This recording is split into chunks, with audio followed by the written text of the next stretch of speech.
The Speaking of Cults podcast is presented solely for general informational, educational, and entertainment purposes.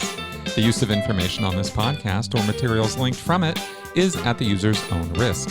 The views, information, or opinions expressed by the host and guests are solely those of the individuals involved and do not constitute medical or other professional advice.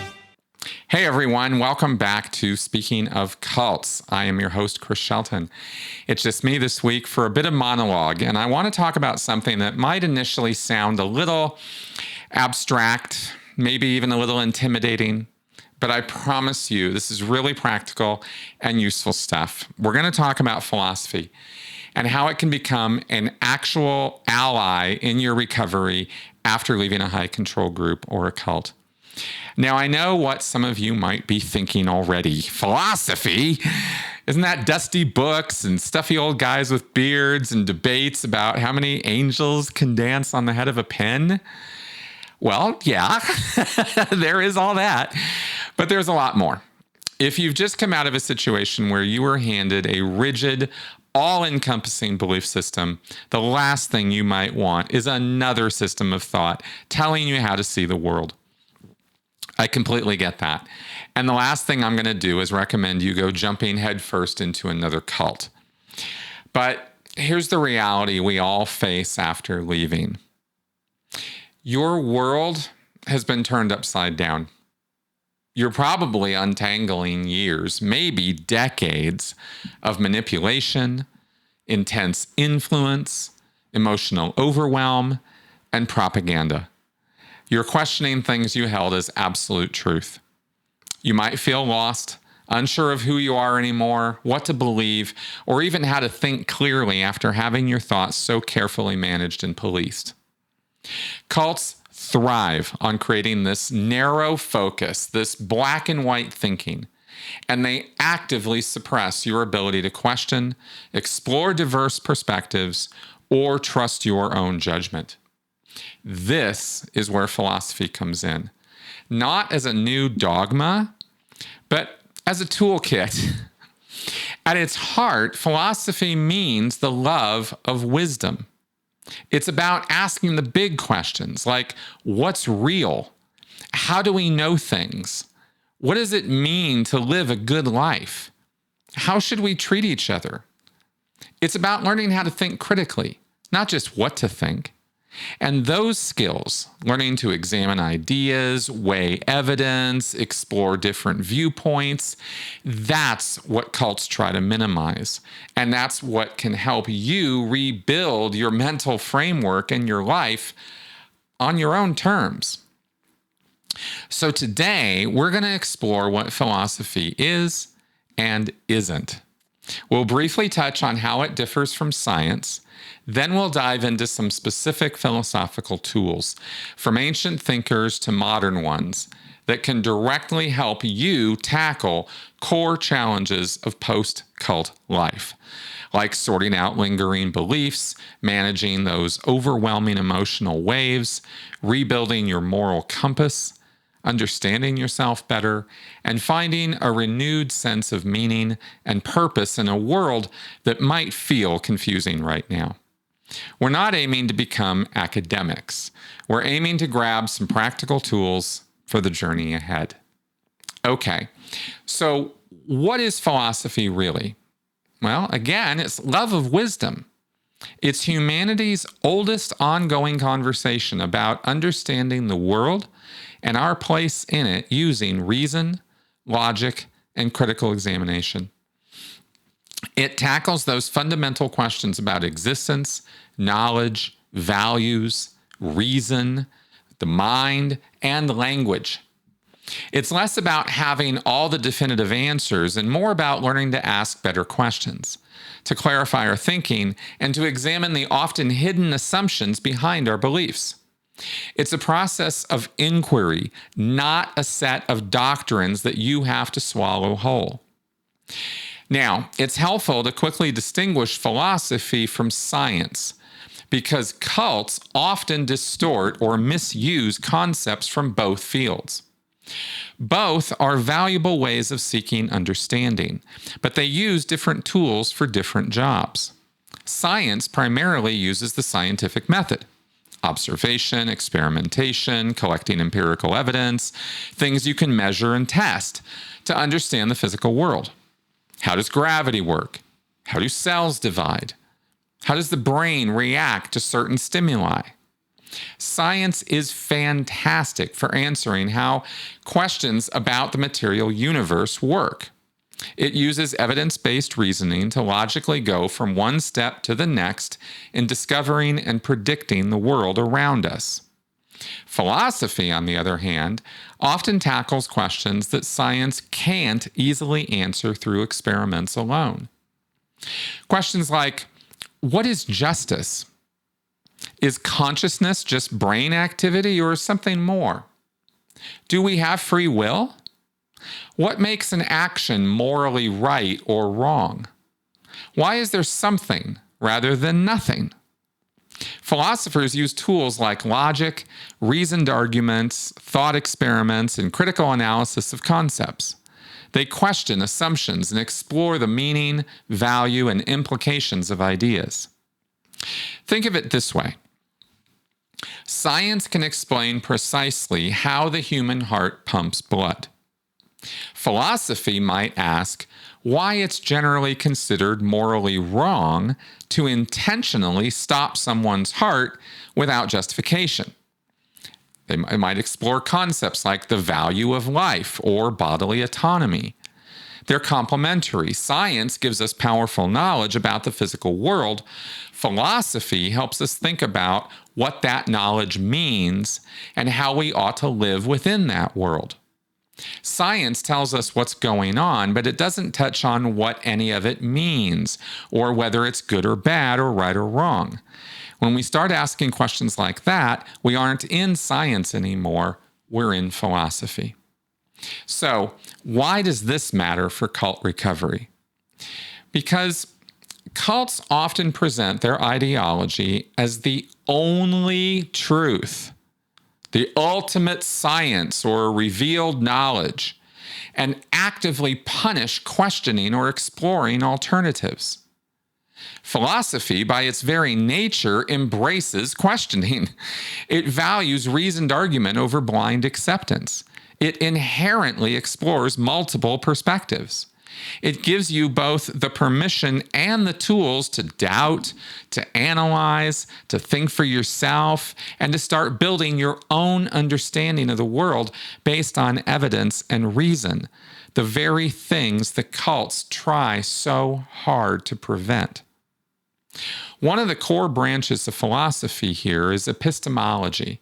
It's a big word, but it's a simple idea. It's the study of knowledge. It asks, how do we know what we claim to know? What makes a belief justified or rational? What counts as good evidence versus bad evidence?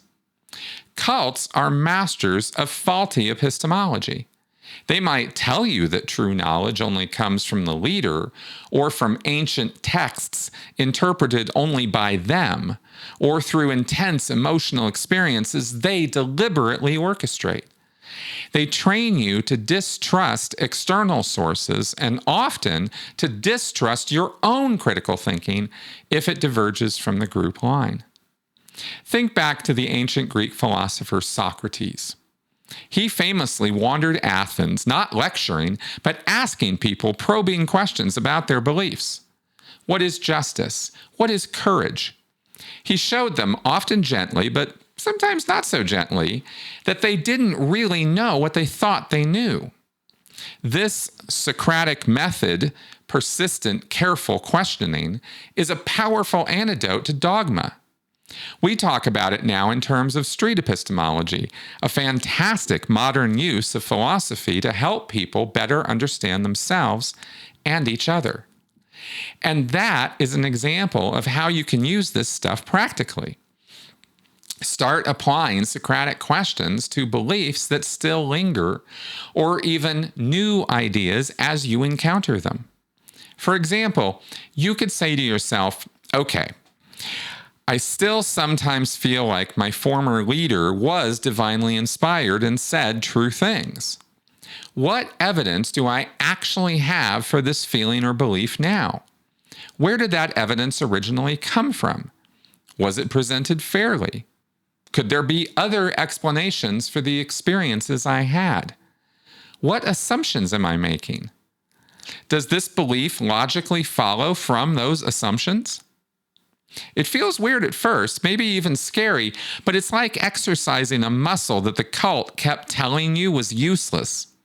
You're rebuilding your ability to think critically and independently. Related to this is spotting faulty reasoning. Centuries after Socrates, Francis Bacon talked about idols, common ways our thinking gets distorted. Two are super relevant here. The idols of the marketplace, which refer to how language itself can confuse us, like all the loaded cult language and how they redefined words to shape how we perceived reality. And there's also the idols of the theater, which are the grand philosophical or ideological systems that we accept uncritically, like a play we just watch without questioning the plot. Cult ideologies often function exactly like this, presenting a complete, unquestionable narrative. As long as you don't question that narrative, it can appear to be consistent and complete. But we know now that these things are far from complete systems of thought. Cults are closed systems of belief that don't allow any questioning or dissent. Learning to spot the signs, such as the jargon, the appeals to our emotions instead of our reason, or claiming something is true just because the leader says so, helps you, if you can see all this, it helps you dismantle the manipulative arguments that are used against you. Now, sharpening your thinking is one thing, but what about managing the sheer emotional impact? Life after a cult is often an emotional roller coaster. It's waves of fear, anger, grief, confusion, anxiety about the future. These things trigger up unexpectedly. It can feel completely overwhelming. And this is where another ancient school of philosophy called Stoicism can offer some surprisingly practical tools. There's thinkers like Epictetus, who was born a slave, or Seneca, who was a playwright and advisor. And there's Marcus Aurelius, who was a Roman emperor. And these were not emotionless robots. The word stoic often is used that way now. These were men who were deeply concerned with how to live a good, rational, and resilient life in the face of suffering and chaos. A core idea is the dichotomy of control. The Stoics taught that the key to inner peace, or ataraxia, they called it, lies in clearly distinguishing between what is within our control and what is outside of it. Outside our control, external events like the weather, the economy, or past events, other people's actions and opinions, our bodies aging, whether someone likes us or not. Now, within our control is our judgment about events, our intentions, our considered responses, our own actions, and the effort we put into things.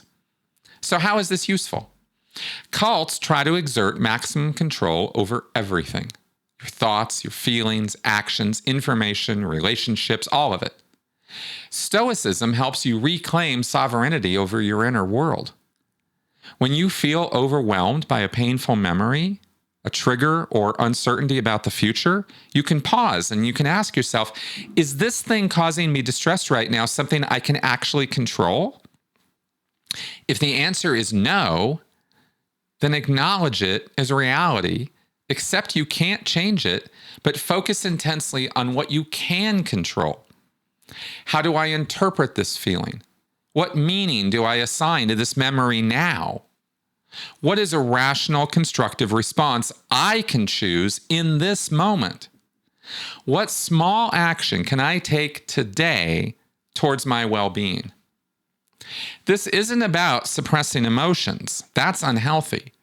It's about understanding them, acknowledging them without being ruled by them, and choosing a reasoned response rather than being automatically swept away by panic or despair. It helps you conserve your energy for what actually matters, which is rebuilding your life in the here and now. Another huge area of struggle after leaving a cult is morality. Cults often operate in deep moral ambiguity. They might have had bizarre, arbitrary rules alongside seemingly high ethical standards. They frequently use the ends justify the means reasoning to excuse harmful actions like lying or manipulation or even abuse, all supposedly for the greater good of the group or its mission. Or maybe the moral system was simply this: what the leader wants is good, what the leader says is the truth, no one else knows what they're talking about. That's pretty much the tone and tenor of the cult of Trump right now. The only source of truth is Donald Trump, and nothing else actually matters. That's a pretty culty attitude. When we adopt things like that in our lives, it can be incredibly difficult once we realize that individual is not who we thought they were. It can be devastating and can cause us to have a complete trust crisis, since we're then unsure who or what to believe in, how to make ethical decisions, or even if morality is important. This is the realm of ethics, or moral philosophy. It asks, what is the nature of good and bad? What makes actions right or wrong? How should we live and treat ourselves and others? A really helpful framework comes from the German philosopher Immanuel Kant. He was looking for a basis for morality grounded in reason, not just religious decree or shifting cultural norms. Pretty interesting. One of his key ideas is the categorical imperative. One formulation of it goes like this: act only according to that maxim whereby you can at the same time will that it should become a universal law. Okay, now that sounds super academic, so let's break it down. It basically means before you act, ask yourself, could I rationally wish that the principle behind my action became a rule that everyone followed all the time? You see, in other words, is the reason I'm doing something good enough that everyone should be doing that same thing? Here's a real-life example.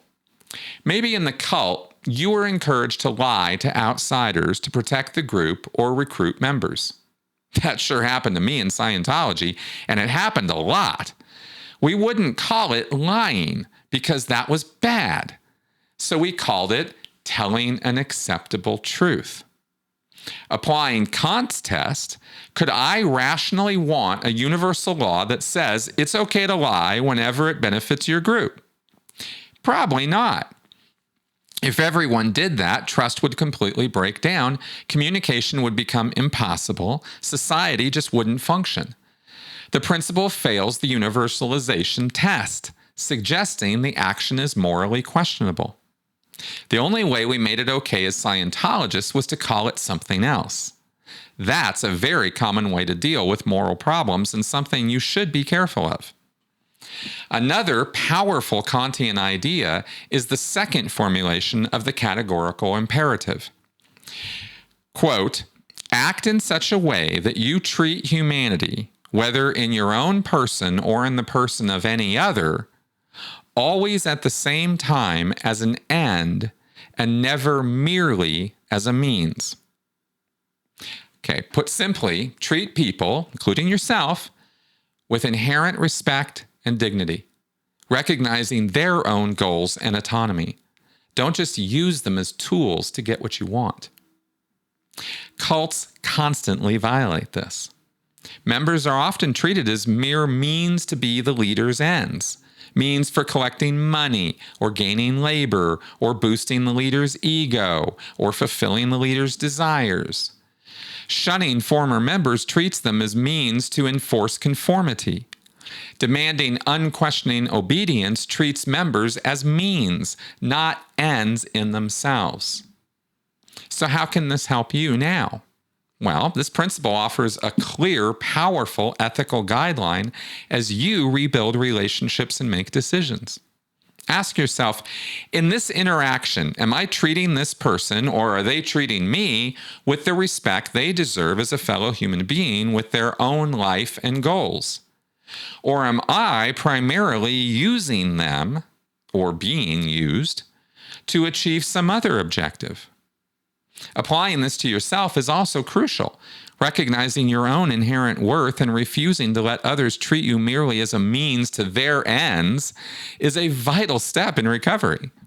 It helps you establish clear moral boundaries based on respect, moving away from the cult's often self-serving, exploitative, or confusing ethical landscapes. Leaving a cult often triggers a profound identity crisis. The group may have defined who you were, what your purpose was, what you should think, feel, and do. Stripped of that imposed identity, you might ask, who am I now? Philosophy offers ways to think about this. Some modern philosophers explore narrative identity, the idea that we understand ourselves and make sense of our lives by constructing stories, narratives about who we are, where we've come from, and where we're going. The cult imposed a narrative on you, likely one where your pre-cult self was flawed or lost, and your true self only existed within the group. Recovery involves reclaiming authorship of your own life story. It's not about erasing the past, but about reinterpreting it from your current perspective, integrating the cult experience into a larger narrative of survival and learning and growth. Instead of sticking with the cult's narrative of, I was foolish and weak to join, you can reframe it as, I was seeking connection or meaning or answers, which are completely normal human needs, and I encountered a group skilled in manipulative techniques. I survived that experience, learned painful but valuable lessons, and am now actively building a life based on my own authentic values. You see? You get to be the narrator of your life now. This connects to ancient ideas too. Aristotle, another giant of Greek philosophy, talked about eudaimonia, which is often translated as happiness, but actually means something closer to human flourishing or living well. For Aristotle, this wasn't just about feeling good, it was about living a life of virtue. It's about actualizing your potential as a rational and social being. He believed we have a human function, and living virtuously helps us fulfill that function and achieve flourishing. Cults often promise a shortcut to happiness or fulfillment, but their paths always demand conformity and ultimately the denial of our individual selves, which prevents growth or change. Reconnecting with your own unique potentials and interests and character strengths is part of reclaiming that path to eudaimonia. Aristotle also had profound things to say about friendship. He identified 3 types. There's friendships of utility, which are based on mutual benefit, like business partners. There's friendships of pleasure, which are based on shared enjoyment, like drinking buddies or hobby groups. And then there's the highest form, friendships of virtue. These are based on mutual respect, wishing the best for the other person for their own sake, and appreciating their good character. Cult relationships often mimic friendship, but are usually based on utility only, serving the group's needs, or pleasure, like intense emotional highs that the cult gives us and the whole us against the world thing. The cult relationships are contingent on our adherence to the dogma. Virtue friendships are built on genuine care and mutual respect between individuals.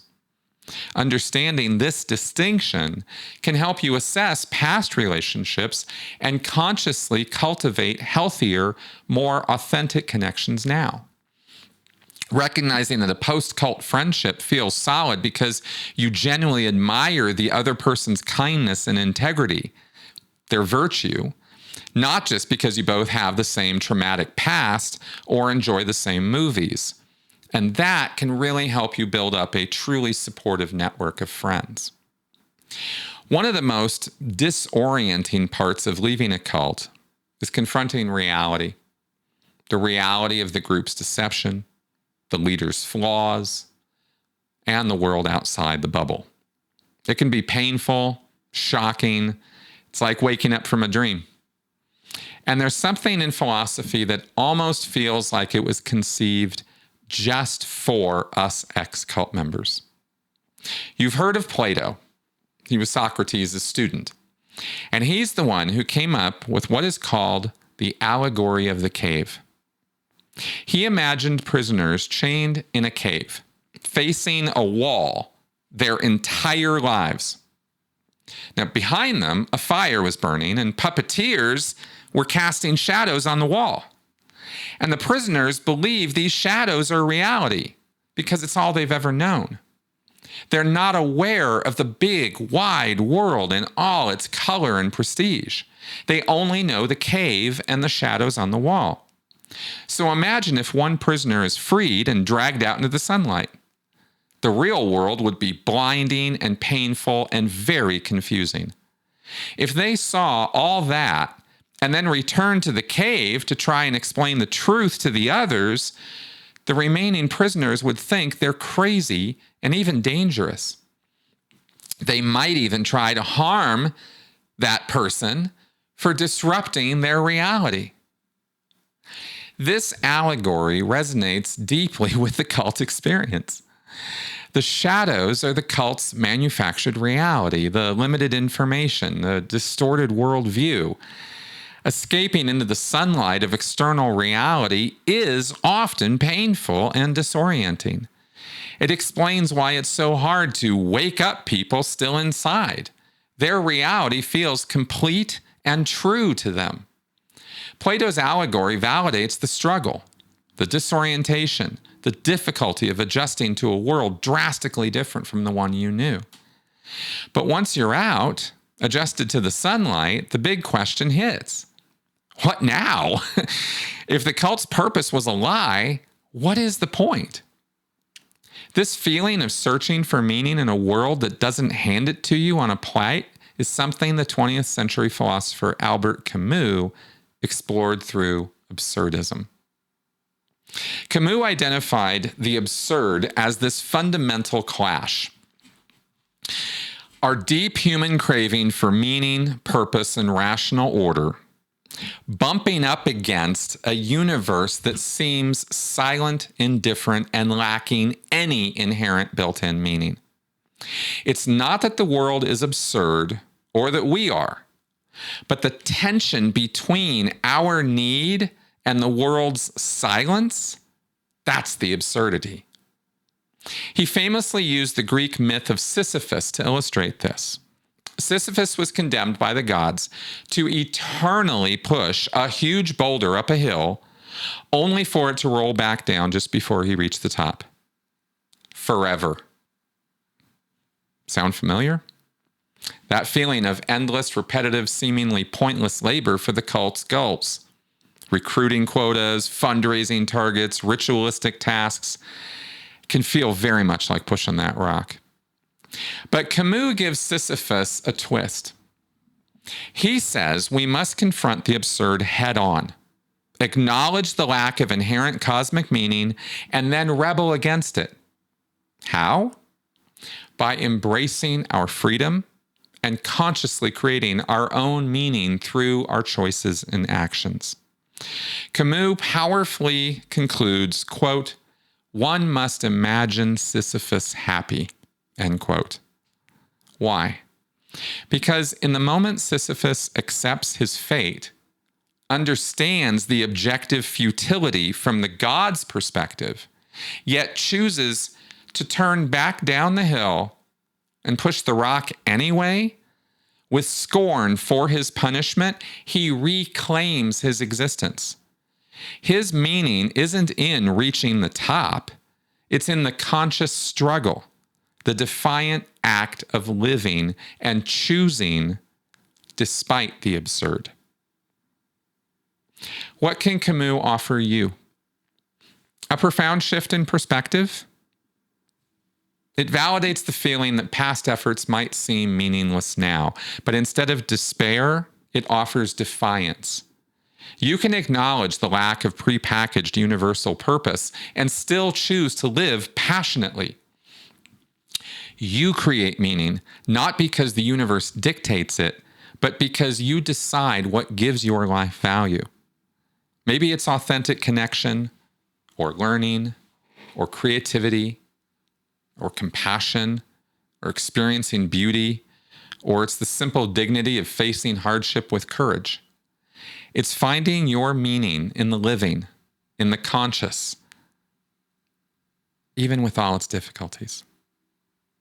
Now, it's crucial to remember that not all philosophical responses to meaninglessness are equally helpful, and some can be quite dangerous. Take Friedrich Nietzsche, another influential thinker who grappled with the collapse of traditional values, what he called the death of God. He urged individuals to overcome old moralities and create their own values, embodying a kind of overman or Übermensch. While Nietzsche raised vital questions, some of his concepts, like the will to power or his dismissal of compassion as slave morality, are complicated and have been tragically misinterpreted and twisted by destructive ideologies to justify elitism, ruthlessness, and dominance. Some cult leaders arguably embody a grotesque distortion of this will to power, like L. Ron Hubbard. There were variations of this at the roots of Scientology. This serves as a critical reminder. Philosophy isn't uniform. Philosophers are human and fallible. We must engage critically with all ideas, even philosophical ones, and when we're weighing their implications. Does this idea lead towards greater compassion and respect, or towards potential harm? For many, Camus' emphasis on shared human struggle, conscious revolt, and finding meaning in lived experience offers a more constructive and humanistic path than interpretations of Nietzsche that might seem to disregard empathy or justify exploitation. So, we've bounced from ancient Greek to 20th century France. It might seem like philosophy is something that happened back then, but it's very much alive today. Thinkers right now are tackling modern, complex questions using philosophical tools, often informed by modern science and our rapidly changing technological world. While they might not explicitly address cult recovery, their work offers some interesting insights I wanted to share. Take Martha Nussbaum.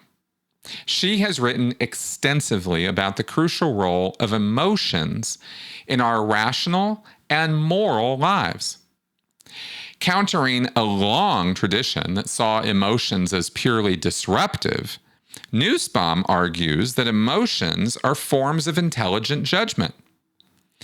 They tell us what we value, what matters for our well-being, especially things we don't fully control. She examines emotions like compassion, grief, shame, and anger, showing how understanding them is vital for both personal flourishing and social justice. So how is this helpful? Well, after a cult, you're likely dealing with a storm of complex emotions. Nussbaum's work validates taking these feelings seriously, not as irrational nuisances, but as sources of information. Instead of just trying to suppress intense anger, you could ask, following Nussbaum, what judgment does this anger contain? What important value does it signal was violated? Maybe my autonomy or my trust or the truth. Analyzing emotions this way helps you process them and understand what you truly care about. Nussbaum also co-developed the capabilities approach with an economist named Amartya Sen. This framework argues that a just society should focus on ensuring people have the real opportunities, the capabilities, to live a dignified human life. She lists central capabilities like being able to live a life of normal length, have bodily health and integrity, use senses, imagination, and thought, form emotional attachments, use practical reason to plan one's life, connect with others, and have control over your environment. Think about recovery through this lens. Cults systematically attack and diminish these capabilities. Recovery, then, can be seen as the process of rebuilding these fundamental human opportunities. You might ask, what steps can I take to strengthen my capability for critical thinking? How can I rebuild safe environments for emotional expression and connection? What support do I need to ensure my bodily health and safety? See, it provides a positive, empowering framework which is focused on building the conditions for a flourishing life. Finding the answers to these questions is as much about the journey as it is the destination, since a lot of these questions will lead us to places we don't expect.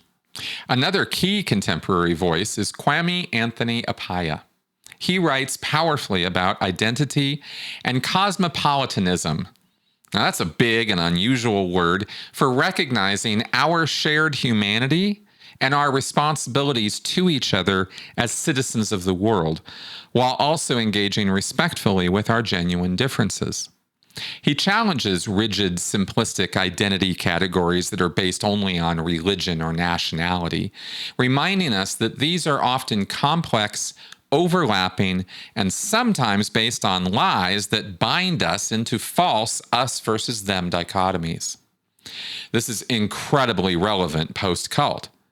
Cults impose a single, totalizing identity, often erasing individuality and demonizing outsiders. Appiah's work encourages you to critically examine that imposed identity and embrace the messy, complex, but richer task of crafting your own sense of self, drawing from various parts of your life and experience. His emphasis on having conversations across deep differences with mutual respect, even amidst disagreement, provides a vital model for re-engaging with the diverse world after the enforced uniformity of the cult group. And these are just two examples. The point is, philosophy isn't frozen in time. Thinkers today are providing valuable frameworks for understanding emotions and justice and identity and living ethically in our complicated world. And these are tools you can absolutely use right now. So far, we've covered a lot of ground, from Socrates' persistent questioning to Camus' embrace of the struggle, from Kant's universal ethics to Nussbaum's focus on capabilities. We've seen how philosophical tools can help you sharpen your critical thinking, build emotional resilience, reconstruct your moral framework, reclaim your personal narrative, and forge your own sense of meaning after the disorienting experience of a cult. I think it's pretty clear by now that this isn't about becoming an expert in philosophy overnight. It's about realizing that these ways of thinking are available to you as practical resources. So, how can you start engaging with these ideas if they resonate? Start small and accessible. You don't need to tackle dense academic texts. Look for introductory books. Alain de Botton's The Consolations of Philosophy is very readable. Viktor Frankl's Man's Search for Meaning is short, but incredibly powerful. Maybe read Camus' essay, The Myth of Sisyphus, or pick up a translation of Marcus Aurelius's Meditations. Listen and watch. There are many excellent philosophy podcasts and YouTube channels that break down the complicated and complex philosophical ideas and make it very simple. Just apply your critical thinking skills here too, because you got to make sure these guys aren't pushing their own dogma on you. Some people will do that.